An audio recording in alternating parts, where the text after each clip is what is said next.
Podcasten med Vinofil har besøk fra Frankrike og Burgund i denne episoden. Det gleder meg å besøke, ja, hva skal jeg si, en mann som begynte i 1990 i familieforetaket som 26-åring. I dag han i første gang i Norge. And welcome, Rick, to Norway for the first time. I confess. Yes. It's a shame on me. Shame on me. But first of all, I'm glad to see you here in Norway because your family and the brand of Albert Bichot have a huge success in my eyes and probably also in yours. So many Norwegians have been in love with your wines, but the company have started for many generations ago. Could we start this talk about Burgundy, Albert Bichot, Pierre Larsen, to open the first wine? Yes, with pleasure. It's just before 7th of May. This wine have been chosen by many wine journalists as the thing to go to when you have bubbles. Not only on the 7th of May, but the rest of May, June, July, August. So it's a good come out. But first of all, when did the family started?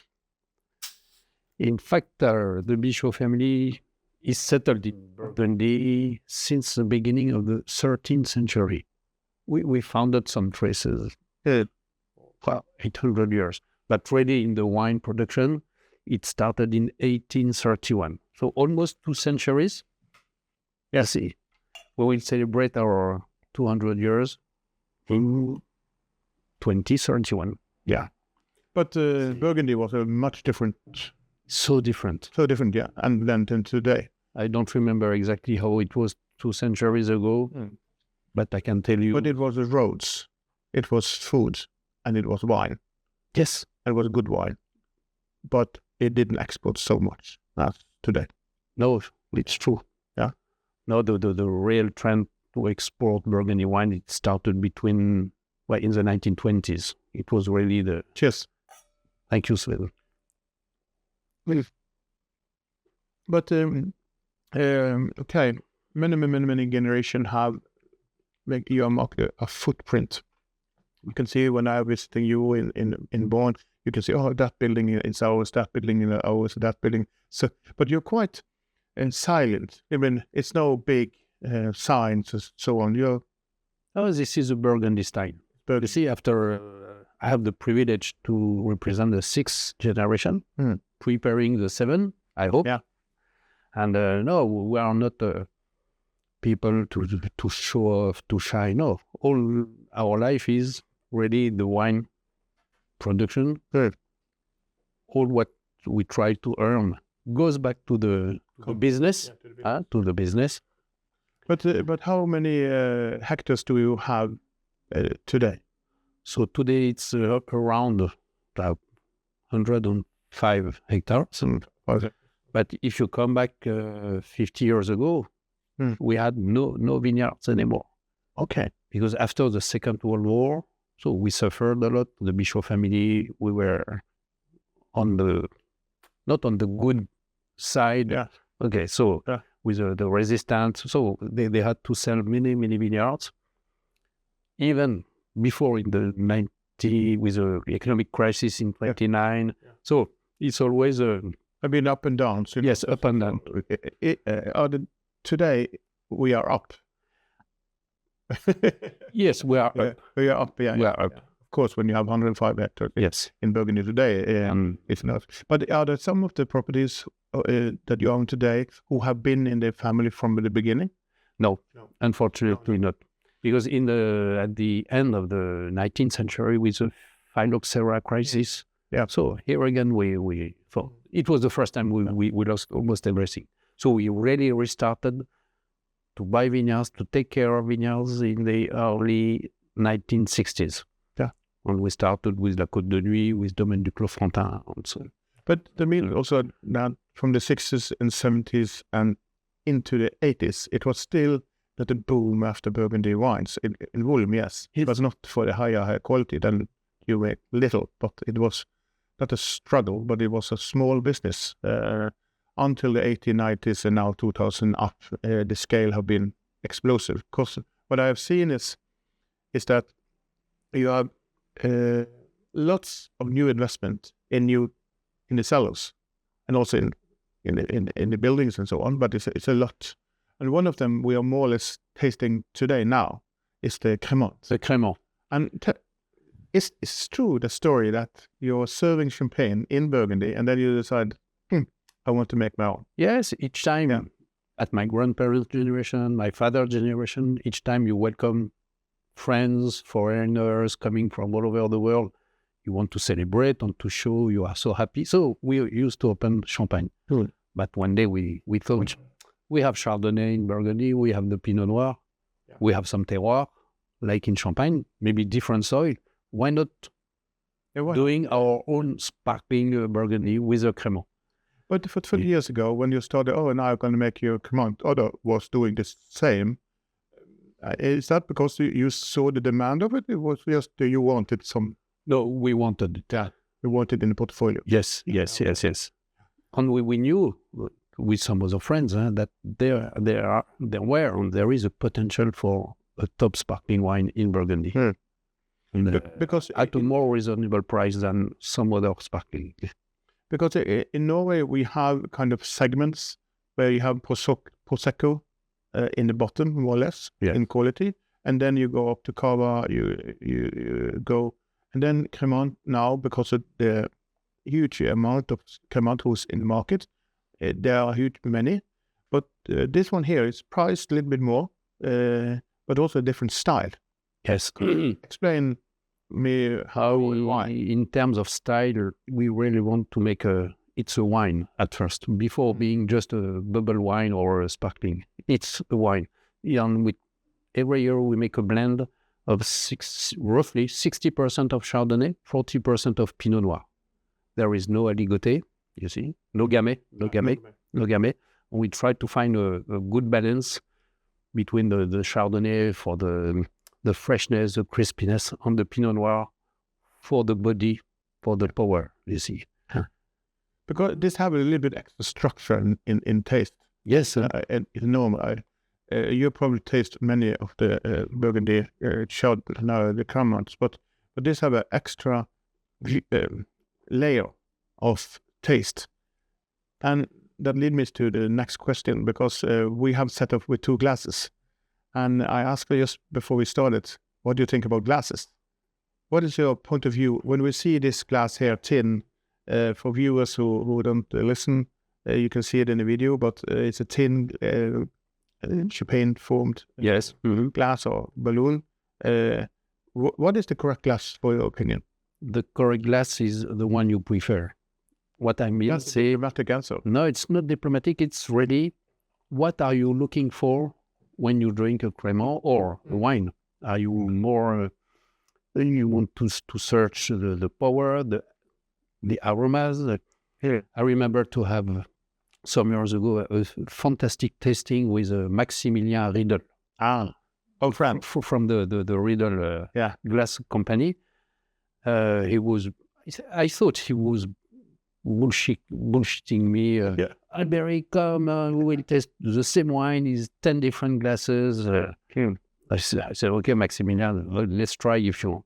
But frankly speaking, without being snobbish or, you see, it's the quality, the size, or the shape of the glass, even for a non-specialist. No, you can use the Cremant in many different glasses. Yes. And you will have experience of wine. A little bit different, but it really doesn't matter because depending.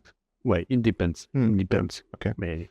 Then we are not on the same page, me and you, because I love using glasses. But I understand what you mean, because for many who drink water or milk, whatever, and then they discover the change of acidity, the change of tannins.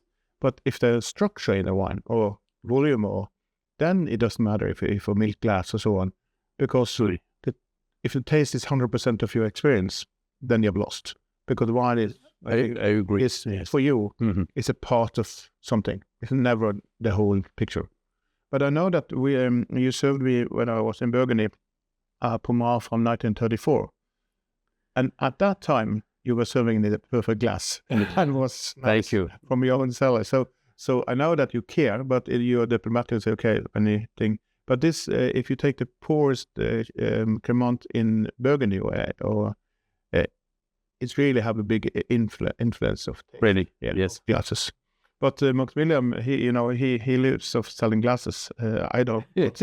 But I don't. He have a big good business idea. Yes.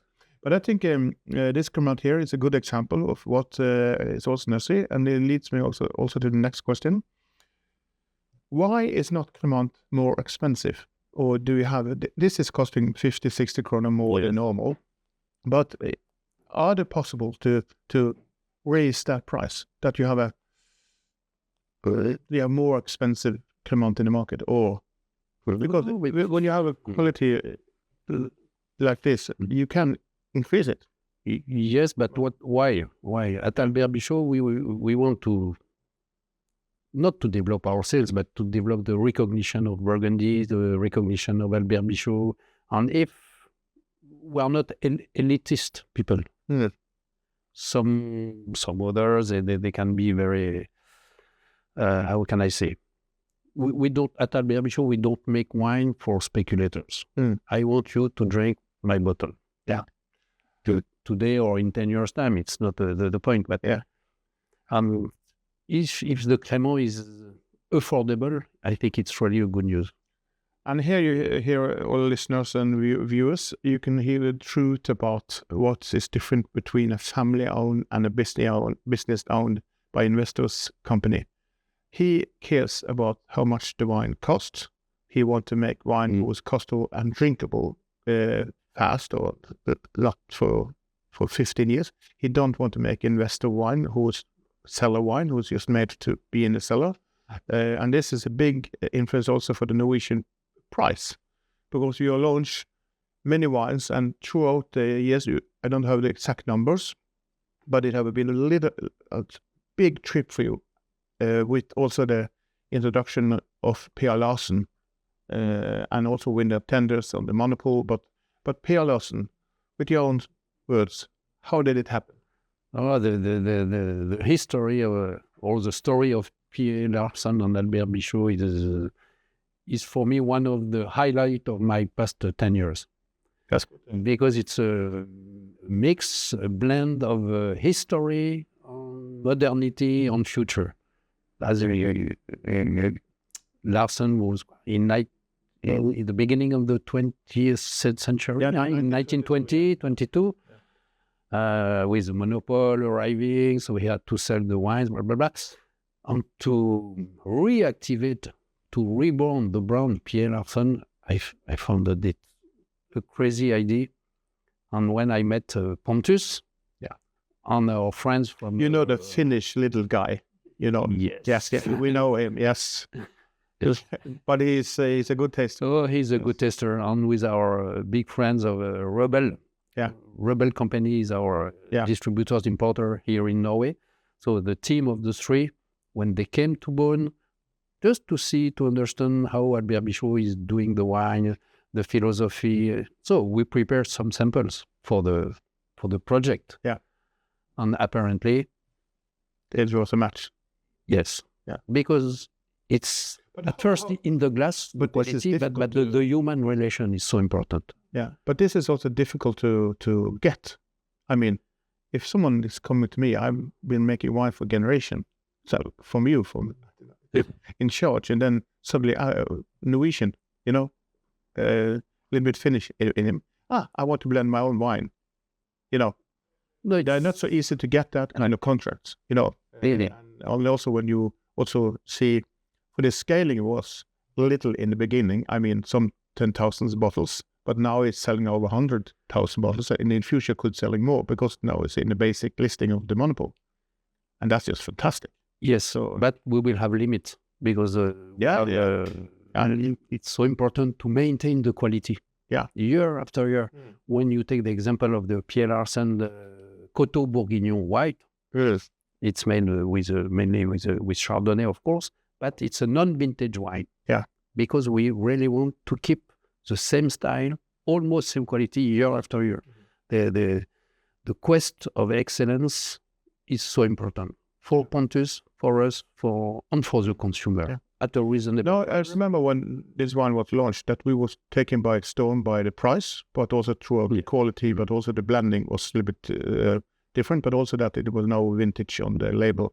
That's it. But this old rule have been open for many years, but people is so concerned about years, so the vintage. Mm-hmm. That's maybe that's the most often question you get. How was the vintage? That. Huh? You think so? Yes, it's true. Yes. Is that good, that vintage? And then you have 500 years. But if you are going 200 meters that way or whatever, I heard that when I'm in Burgundy that the vintage talk in wine bars and so on are so incredible. No one have correct answer. What is your best vintage? Yeah. What we try to do, or I try to do, is the next vintage. Yeah, that's what you say. Because we are optimistic, we want to go always to the future. But it's nice to hear that the APL Afton project is good. You have been lucky, more or less. And I love to hear what you're going to do in the future. But we're not going to talk about that now because we're going to take the next wine. And next wine we have we are talking about the vintage of 23. And also when talking about which wine we're gonna serve. This is also one of the issues that have to be discussed. I have a son who is very into wine called Preben. He's going to be a father in November. In October. Yes, 6th of October. So we're going to share for that. I'm going to be a grandfather. That's good. But the way now is that many not so known appellation are coming forward with affordable prices, and also, you think that's the future now? That you have small appellation like not Montrachet, but Chateau Montrachet, and all this is famous now. But now you have less who's coming up and have decent quality. Yes, it's true. Even it's true that Burgundy prices raised in the past 10 years for many good or bad reasons. But when you say that, what do you propose? Yeah. What we have done at Albert Bichot already, it's not too fine, because we knew that in some parts of Burgundy, for example, la Côte de Nuit. Yeah. Okay, Gevrey-Chambertin, it's more and more expensive, but just close to Gevrey-Chambertin, you have the small village, Fixin, which were already underrated. Yeah. So we try either to buy grapes or to buy land and to promote it in Meursault, Puligny-Montrachet, Chassagne-Montrachet. Here again, prices can be too high for certain category of customers. Why not going a little bit south to see Mercure? Yeah. Mercure white, Santonnet white. Yeah. I always say the Mercure Domaine Adélie from us is Puligny-Montrachet for the poor people. But still, you see. But you have more price. You get more money from that kind of wines than before.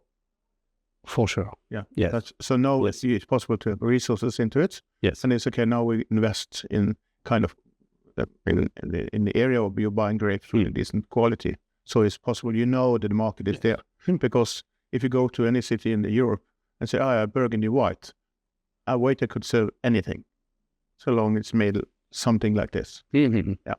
And that, with this wine, Viré-Clessé, so it's from the Mâconnais area, south part of Burgundy.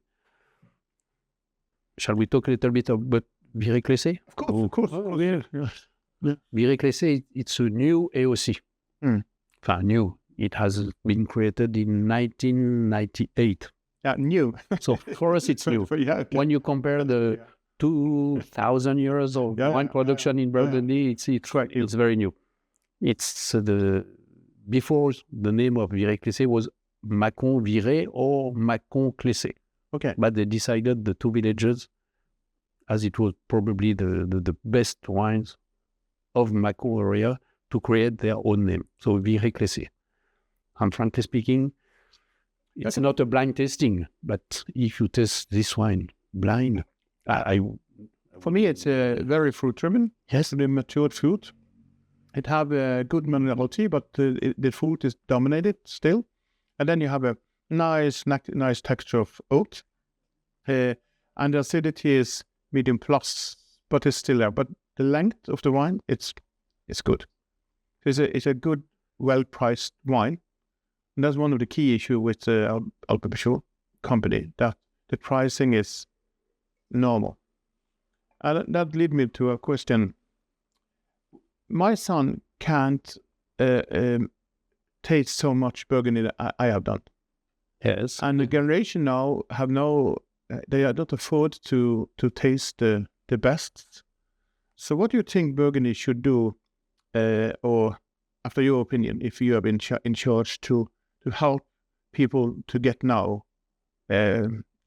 Burgundy, is that they getting better known to not known vineyards and just travel there and see, because it's possible to, because the entry level of some wines are now so expensive that you have so much other wines, especially in Monopoly Norway, who taste more, not the same thing, but they don't have the introduction to the elegance of a Pinot Noir from the best wine. Yes. Mm. So for instance, the La Justice, so Per Larsen, who was just excellent, in the first edition.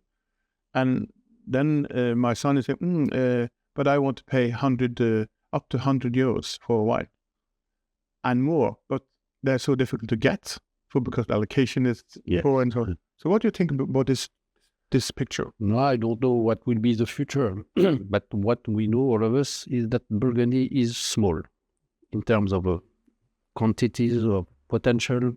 It's only 30,000 hectares for the world. When you see the Grande Appellation, the Grand Cru, Premier Cru, it's so tiny. And more people are drinking wine. Things have changed in the past 4 decades incredibly. So the export developed, social media, internet, snobbish people who want to show they are rich. Well, you see, I don't want to say who, but it's not. So it's not.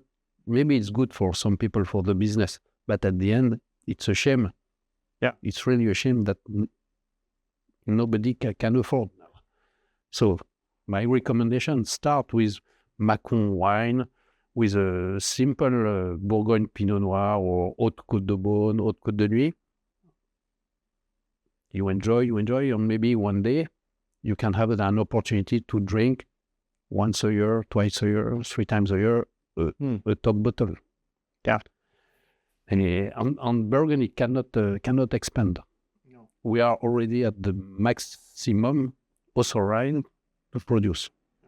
But could it be that other areas now have potential to make their own names? Over time, but also, Burgundy expensive, but still, if you see 10 years ahead with your pricing, it's a very good buy today.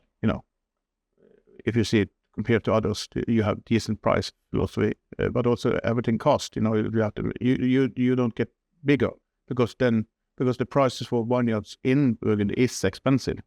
So to count that in a normal setting, that is almost impossible. Yes, it's true. Yeah. On what is really expensive, it depends on the people. You can have a number for your values of your vineyards today. What you can sell it for if you want to. Now that Chinese have left the market. I don't want to know. I don't want to know because it's not my culture. No, it's not. One of my tasks is to transmit to the next generation, and I'm not alone. No, you're another. My grandfather had 7 sisters. My father had 3 brothers. So I have cousins. It's really a family. It's a dramatic. Yes, it's a job. I can tell you, it's a job. No, but you see, there have been different kinds of generations and so on. But I remember when I was in Burgundy, and until now we met, I was all passing that building. And then you told me, this building and this building and this building, and under it's fantastic. Yes. So that's good to hear. So it kind of passed from the 50s and now this latest 50 years, now the latest 20 years, it have happened. And now you have introduced your brand into Norway, and Norwegians love it. Not only who, like me, who's tasting a lot of wine, like it coming up. I like the team you have made, and also the better design of what's coming. Yeah. I've seen the old bottles of your. You have changed a lot. Thank you. But it takes me to next bottles, and now we have talk about not known areas who's not so famous. Recommend it. Try it. Do not be afraid for it. White and red.